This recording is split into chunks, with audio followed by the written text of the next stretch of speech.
નમસ્કાર વિદ્યાર્થી મિત્રો. ધોરણ 10ની અંદર આપણે આગળના બે લેક્ચરની અંદર ગુજરાતીની અંદર જે પહેલું કાવ્ય જેનું શીર્ષક વૈષ્ણવજન, જેનું સાહિત્ય પ્રકાર પદ કહીએ અથવા કે પ્રભાતિયું કહીએ અથવા તો ભજન કહીએ, ગમે તે ચાલે, એના કવિ આદિકવિ નરસિંહ મહેતા અને એ કાવ્યની અંદર જે ભાવાર્થ સમાયેલો છે તેના વિશે, અને વૈષ્ણવજન એટલે શું અને વૈષ્ણવજન કોને કહી શકાય, એનામાં કયા કયા ગુણો હોઈ શકે, એ વિશે આપણે વિગતવાર ચર્ચા કરી હતી. એની દરેક પંક્તિઓને આપણે સારી રીતે સમજ્યા હતા. હવે આ લેક્ચરની અંદર વૈષ્ણવજનની અંદર જે વ્યાકરણ સમાયેલું છે તેના વિશે આપણે અભ્યાસ કરીશું. તો એની અંદર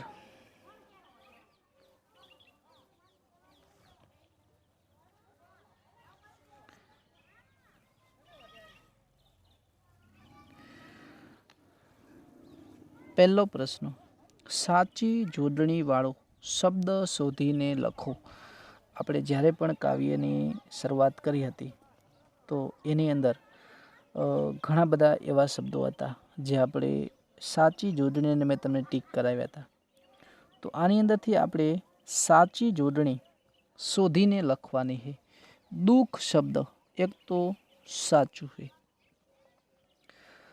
એના પછી તો જનની આ બાજુ આવશે, ઉપકાર ઉ ખાલી નાનો આવશે, અને નિંદા એ ની નાની આવશે. આ ચાર બીજા ત્રણ છે એની અંદર પણ કઈ કઈ ભૂલો સમાયેલી હતી એના વિશે પણ આપણે ચર્ચા કરી. એના પછી દૃષ્ટિ, આમ દૃષ્ટિ આપણે કહી શકીએ, આમ પણ લખી શકીએ, તો એ સમદ્રષ્ટિ દૃષ્ટિ કહી શકીએ, તો આ પણ દૃષ્ટિ ખોટું છે. જીહવા, જીહ ખોડો, જીહવા આમ આવે એટલે આ પણ ખોટું આવશે, સાચું આમ આવશે. આપણે બંને યાદ રાખશું. એના પછી તૃષ્ણા એ સાચું છે, અને અભિમાન અને અભિમાન આમ આવશે. એટલે સાથે સાથે આપણે એની અંદર કઈ કઈ ભૂલો સમાયેલી છે એ પણ આપણે એને સુધારતા રહીશું. એટલે આપણને જેટલી પ્રેક્ટિસ વધારે કરશું એટલી આપણને મજા આવશે. એટલે ચારે ચાર 8, 8 સાચી જોડણી આપણે આની અંદર કવર કરી લેતી. એના પછી નીચેનામાંથી કયા શબ્દની જોડણી સાચી નથી એટલે કે ખોટી આપેલી છે તમને? તો ક્રોધ સાચી છે, લોભી શબ્દ આ બાજુ આવશે એ ખોટી છે. તીરથ શબ્દ તો કેવી આપેલી છે? તો સાચી નથી, ખોટી છે. તો લોભી શબ્દ એક જ હતો. તીરથ શબ્દ સાચી જ છે, વૈરાગ્ય પણ સાચી જ છે. નિરઅભિમાન એ પણ સાચી જ છે, નિર્મળ પણ સાચી જ છે, ત્યાગ પણ સાચી જ છે, અને રહિત ખોટી છે. રહિત આમ આવશે, એ નાની આવશે. તો આ હતું બંને શબ્દો ખોટા, બીજા બધા સાચા જ છે. એના પછી પ્રશ્ન નંબર 3, નીચેના શબ્દોના ધ્વનિ સ્પષ્ટ કરો. હવે આપણે જ્યારે પણ સમાસ કે છંદ મેં તમને ચલાવ્યા હતા ત્યારે ખાસ ચર્ચા કરી હતી કે એક અક્ષર હોય એ અક્ષરની અંદર સ્વર અને વ્યંજન સમાયેલા હોય છે. જો એ સ્વર હોય તો એમાં ધ્વનિ વ્યંજન હોતો નથી, પરંતુ વ્યંજન અક્ષર હોય તો એની અંદર સ્વર અવશ્ય સમાયેલો હોય છે. એટલે કે સ્વર કયા હતા? તો કે અ, આ, ઈ, ઉ, રૂ, એ, ઐ, ઓ, ઔ, આ બધા હતા ઐ. મતલબ કે જે 12 સ્વર છે એના વિશેની આપણે છંદની અંદર સારી રીતે અભ્યાસ કર્યો હતો. હવે જોઈએ, છૂટા પાડીએ ધ્વનિયાના. ધ્વનિ એટલે અવાજ, જેમ બોલીએ એ જ રીતે આપણે એને છૂટા પાડવાના છે. જો દૃષ્ટિ, દ્રુહ, ધ્રુવ બોલાય છે, ધ્રુવ બોલાણો, ધ્રુવ પછી સ્ટી, ષટકોણ અડધો છે એને ખોડો કરી દઈએ આપણે, પછી દૃષ્ટિ ટ પણ ખોડો આવશે, અને ઈ કેવી છે આની અંદર તો કે નાની ઈ, એટલે આપણે એને નાની ઈ કરશું. દૃષ્ટિ થઈ ગયું આપણે. એના પછી તૃષ્ણા, જો તો પછી રૂ છે તો ર આવી ગયો, શ અડધો છે એટલે સ અડધો કરશું, હણ પણ અડધો છે એટલે આપણે એની વચ્ચે અ મૂકશું નહીં, આ બંને સાથે રાખશું, અને પાછળ શું છે હણા છે એટલે આપણે એને આ કરશું. તૃષ્ણ હોત તો આ ન લખીએ તો ચાલે. વૈષ્ણવ, વ પ્લસ આપણે શું છે અઈ છે એટલે કે અઈ કર્યો, આ સ્વર છે. એના પછી સ ષટકોણિયો, એના પછી હણ પણ કેવો આવશે, એના પછી કાનો માત્ર નથી એટલે અફરજિયાત કરશું, અને પછી શું આવશે ખાલી વ ખોડો કરી દઈશું એટલે વૈષ્ણવ. હવે આની પાછળ તમે વૈષ્ણવ જોઈ શકો છો, માત્ર ને માત્ર વ જ કર્યો છે. જો કાનો માત્ર લાગ્યો હતો આપણે આ કરો, નહીતર એમને લખો તો ચાલશે. આ હતા આપણા ધ્વનિ સ્પષ્ટ કરો. હવે એની અંદર આગળ જોઈએ સંધિ સોડો.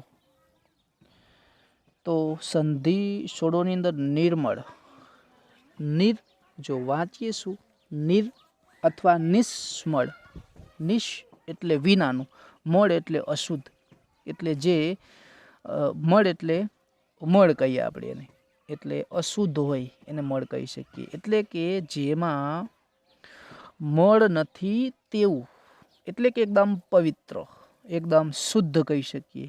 નિર અથવા નિષ્મળ એટલે જે શુદ્ધ છે તે. સંધિને જોડો. વી પ્લસ આપ, વ્યાપ. આપણે સારી રીતે હું તમને સંધિના નિયમો લખાવીશ તો એની અંદર આપણો નિયમ આવી જશે. વી પ્લસ આપ, વ્યાપ. એના પછી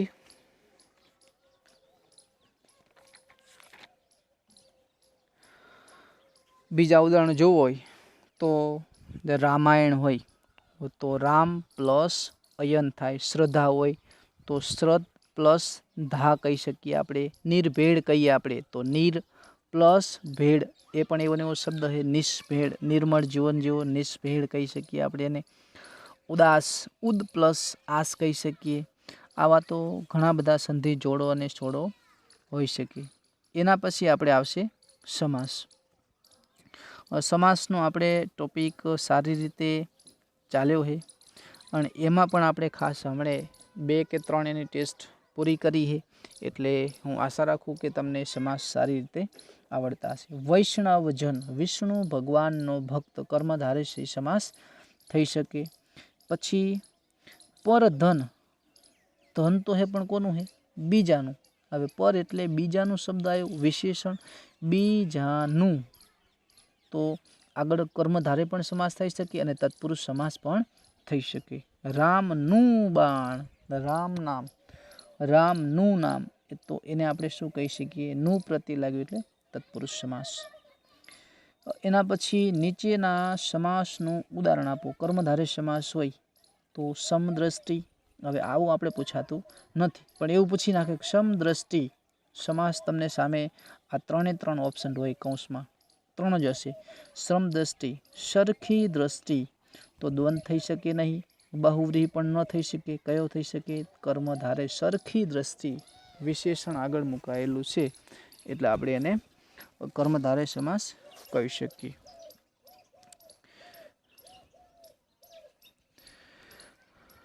એના પછી નીચેની પંક્તિમાંથી ક્રિયા વિશેષણ શોધીને લખવાનું.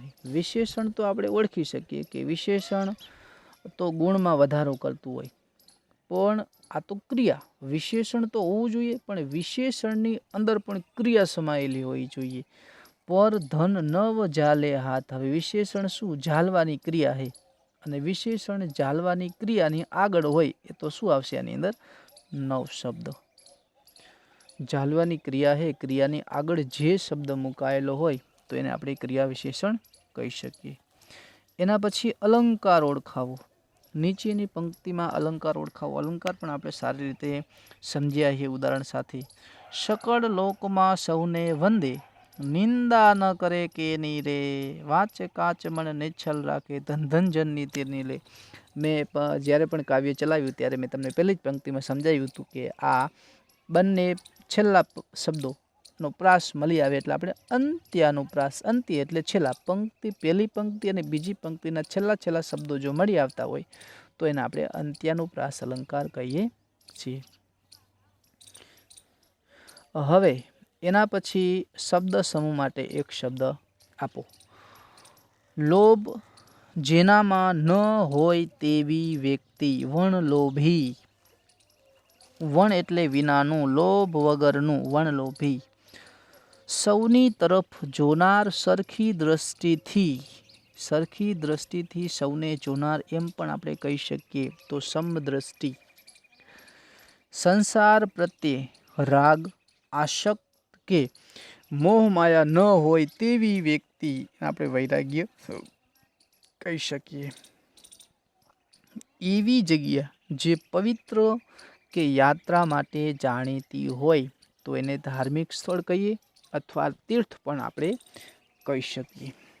આ હતા આપણા શબ્દ સમૂહ માટે એક શબ્દ આપો. હજુ આના સિવાય આપણે કાવ્યની અંદરથી એવા ઘણા બધા શબ્દો લઈ શકીએ. ઉદાહરણ તરીકે જનની, જન્મ આપનાર માતા શબ્દ સમૂહ માટે, તો એને આપણે જનની કહી શકીએ.